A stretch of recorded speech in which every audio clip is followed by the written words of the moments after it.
ఉన్నత చదువుల కోసం మనం ఇతర దేశాలకు వెళ్ళాలి అనే ఆలోచన వచ్చినప్పుడు డెఫినెట్గా America is the first and foremost country that comes to our mind. మనకు ప్రిఫర్డ్ కంట్రీ ఏంటంటే not only for us, for many countries, majority of the countries in the world American యూనివర్సిటీసే డెస్టినేషన్ లాగా కనిపిస్తాయి. భారతదేశానికి కూడా గత 30-40 సంవత్సరాలుగా డెఫినెట్గా మనం హైయర్ ఎడ్యుకేషన్కి వెళ్ళాలని ఇంట్రెస్ట్ పెరుగుతుంది. మన స్టూడెంట్స్ వెళ్తున్నారు, అక్కడ చదువుకుంటున్నారు, కొంతమంది తిరిగి వస్తున్నారు, కొంతమంది మిగతా దేశాలకు వెళ్ళి పనిచేస్తున్నారు, కొంతమంది అమెరికాలో కూడా పనిచేస్తున్నారు. దట్ ఈస్ హౌ మనం ఒక గ్లోబల్ వర్క్ ఫోర్స్లో especially in as professionals, highly educated professionals మనం ఒక ప్రత్యేకమైనటువంటి స్థానాన్ని కూడా సంపాదించుకున్నాం, నో డౌట్ అబౌట్ ఇట్.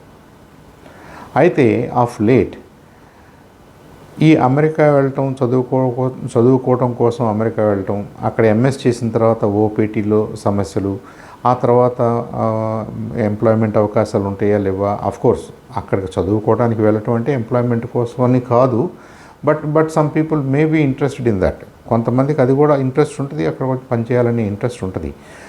అది అవకాశాలు లేవు. అమెరికన్ సొసైటీలో కూడా లైఫ్ స్టైల్ కొద్దిగా రెస్ట్రిక్టివ్గా తయారవుతుంది. ఇంతకుముందు ఉన్నంత ఫ్రీడమ్ కానీ ఫ్రీగా కానీ ఆ సొసైటీ లేదు. ఇలాంటివి చాలా కొత్త కొత్త అబ్జర్వేషన్స్, కొత్త కొత్త ఐటమ్స్ తెర మీదకి వచ్చిన తర్వాత మనకి డెఫినెట్గా భారతదేశంలో ఒక కొత్త క్వశ్చన్ కూడా వస్తుంది. మనం హైయర్ ఎడ్యుకేషన్ పేరుతోటి అమెరికా లాంటి దేశాలకు వెళ్ళాలా, ఇలా వెళ్తూనే ఉండాలా? అమెరికన్ యూనివర్సిటీస్ లాగా మనం మన యూనివర్సిటీస్ని డెవలప్ చేయలేమా? Why India cannot be a destination for higher education? బహుశా వందలాది కంట్రీస్ కంటే మన సిస్టమ్ బాగుంది, మనకి నంబర్ ఆఫ్ యూనివర్సిటీస్ బాగున్నాయి, మన ఇండస్ట్రియల్ డెవలప్మెంట్ బాగుంది, మన సోషియో ఎకనామిక్ పొలిటికల్ సినారియోస్ బాగున్నాయి. కాబట్టి హండ్రెడ్స్ ఆఫ్ అదర్ కంట్రీస్కి మనం కూడా డెస్టినేషన్ కావచ్చు కదా. కాబట్టి మనం ఆ పని ఎందుకు చేయట్లేదు అనేది యువత నుంచి, వాళ్ళ పేరెంట్స్ నుంచి వస్తున్నటువంటి కొన్ని సందేహాలు. ఫర్ వన్, నా వరకు నేనైతే అలాంటి అవకాశం భారతదేశానికి ఉందని గట్టిగా నమ్ముతాను. మన ఎకనామిక్ స్టేటస్ కానీ, మన డెవలప్మెంటల్ స్టేటస్ కానీ, మన స్టేటస్ ఇన్ అడ్వాన్స్డ్ టెక్నాలజీస్ విషయంలో కానీ, మన మెడికల్ ప్రొఫెషన్లో మనం సాధించినవి, ఫార్మా రంగంలో మనం సాధించినవి, స్పేస్ అండ్ సైన్స్ టెక్నాలజీ స్పేస్లో మనం సాధించిన విజయాలు, వీటన్నిటిని దృష్టిలో పెట్టుకుని I think India can be a very good place for higher education, for providing higher education. అయితే మన దగ్గర ఉన్న యూనివర్సిటీస్ వరకే చేయాలా? మన దగ్గర ఉన్నటువంటి యూనివర్సిటీస్ని ఇంకొద్దిగా ఇన్ఫ్రాస్ట్రక్చర్ వైజ్గా, ఫ్యాకల్టీస్ వైజ్గా మనం ఇంకొద్దిగా బలోపేతం చేయాలా, స్ట్రెంథెన్ చేయాలా అంటే డెఫినెట్గా మనం స్ట్రెంథెన్ చేయాల్సిన అవసరం ఉంది. మనకున్న యూనివర్సిటీస్ని స్ట్రెంథెన్ చేస్తూ, కొత్త యూనివర్సిటీస్కి అవకాశం ఇస్తూ, మనం ఏదైతే మన డబ్బులు తీసుకుని మన స్టూడెంట్స్ ఇతర దేశాలకు వెళ్ళి చదువుకోవాలనుకుంటున్నారో అది last according to various reports 50,000-60,000 కోట్ల పైచిలుకట సంవత్సరానికి, ఎవ్రీ ఇయర్. అంటే 50,000 కోట్ల రూపాయలు మనం ఫారిన్ ఎక్స్చేంజ్ రూపంలో జస్ట్ ఫర్ హైయర్ ఎడ్యుకేషన్ బయటకు పంపించేస్తున్నాం. Mostly to USA, partly to UK, Australia, New Zealand, Germany ఇలాంటి దేశాలకు కూడా మన వాళ్ళు వెళ్తున్నారు. Imagine using a portion of that for developing our own universities. మన స్టూడెంట్స్కి ఉపయోగపడుతుంది, బయట కంట్రీస్ నుంచి ఎక్కువ మంది స్టూడెంట్స్ మనకి ఎడ్యుకేషన్ కోసం రావడానికి అవకాశం ఉంటుంది. ఇక్కడ మనం ఒక విషయం గుర్తు చేసుకోవాలి. నాకు ఎవరో చెప్పారు, ఐఎమ్ నాట్ ఏ డైరెక్ట్ విట్నెస్ని కాదు, కానీ ఒక సందర్భంలో ఒక పెద్ద ఆయన చెప్పాడు, 1980s వరకు మనం ఇంజనీరింగ్ చేయాలనుకోండి, బికాజ్ ఐ డిడ్ ఇంజనీరింగ్. 82 నుంచి 86 వరకు నేను ఇంజనీరింగ్ చేశాను మా టైంలో. అంటే మేము ఇంటర్మీడియట్లో ఉన్నప్పుడు 79, 80, 81 ఆ టైంలో మనకి చాలా లిమిటెడ్ నెంబర్ ఆఫ్ సీట్స్ ఉండేవి ఆంధ్రప్రదేశ్లో. ఒక 800, 900, ప్రాబ్లీ ఒక 1000 సీట్స్ అనుకోండి. ఒక 1000 ఇంజనీరింగ్ సీట్లు ఉన్నాయి అనుకుందాం. కానీ ఎక్కువ మందికి ఇంజనీరింగ్ చేయాలని ఇంట్రెస్ట్ ఉంది. వాళ్ళు ఎక్కడికి వెళ్ళేవాళ్ళు? మన పొరుగు రాష్ట్రాలైనటువంటి ప్రైమర్లీ కర్ణాటక, కొంతమంది మహారాష్ట్ర, కొంతమంది తమిళనాడు లాంటి ప్లేసెస్కి వెళ్ళి అక్కడ ఉన్నటువంటి ప్రైవేట్ ఇంజనీరింగ్ కాలేజెస్లో ఇంజనీరింగ్ చేసి వచ్చేవాళ్ళు. ఇది తెలుసుకున్న ఎన్టీ రామారావు గారు మన డబ్బులు పక్క స్టేట్స్కి ఇచ్చే కంటే అదేదో మనమే మన సిస్టమ్స్ని డెవలప్ చేసుకుని మనం కొత్త కాలేజెస్ని డెవలప్ చేసుకుంటే మన పిల్లలకి ఇక్కడే అవకాశం ఉంటుంది కదా అని ప్రపోజల్ పెట్టారట.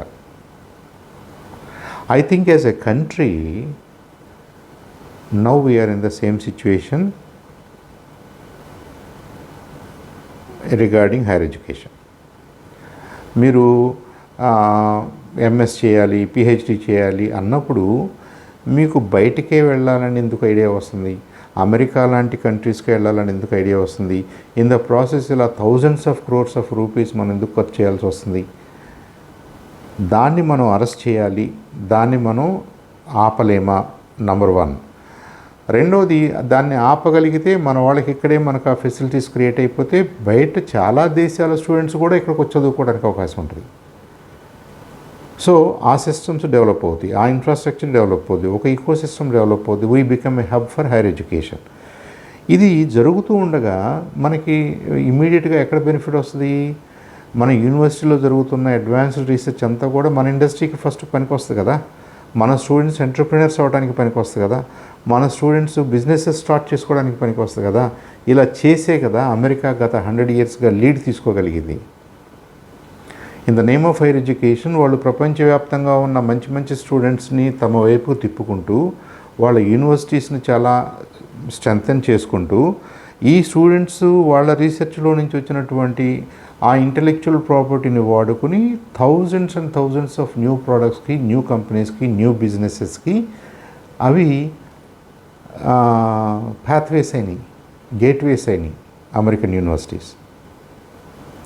సో మనం 5 trillion ఎకానమీ అవ్వాలి, లేదంటే అంతకంటే మంచి ఎకానమీ అవ్వాలి, మేబీ వరల్డ్లో నెంబర్ 2కో, నెంబర్ 1కో, నెంబర్ 3కో, వాట్ ఎవర్ ఇట్ ఈజ్, మనం నెక్స్ట్ 2047 కల్లా we should be in a very good position, Viksit Bharat లాగా ఉండాలి, తయారవ్వాలి అని మనం ఏదైతే అనుకుంటున్నామో ఐ థింక్ దాంట్లో భాగంగా మనం మన higher educational higher institutions of higher లెర్నింగ్ను కూడా మనం స్ట్రెంథెన్ చేసుకోవాలి, ప్రమోట్ చేయాలి, ఇంకా కొత్త వాటికి అవకాశం కల్పించాలి.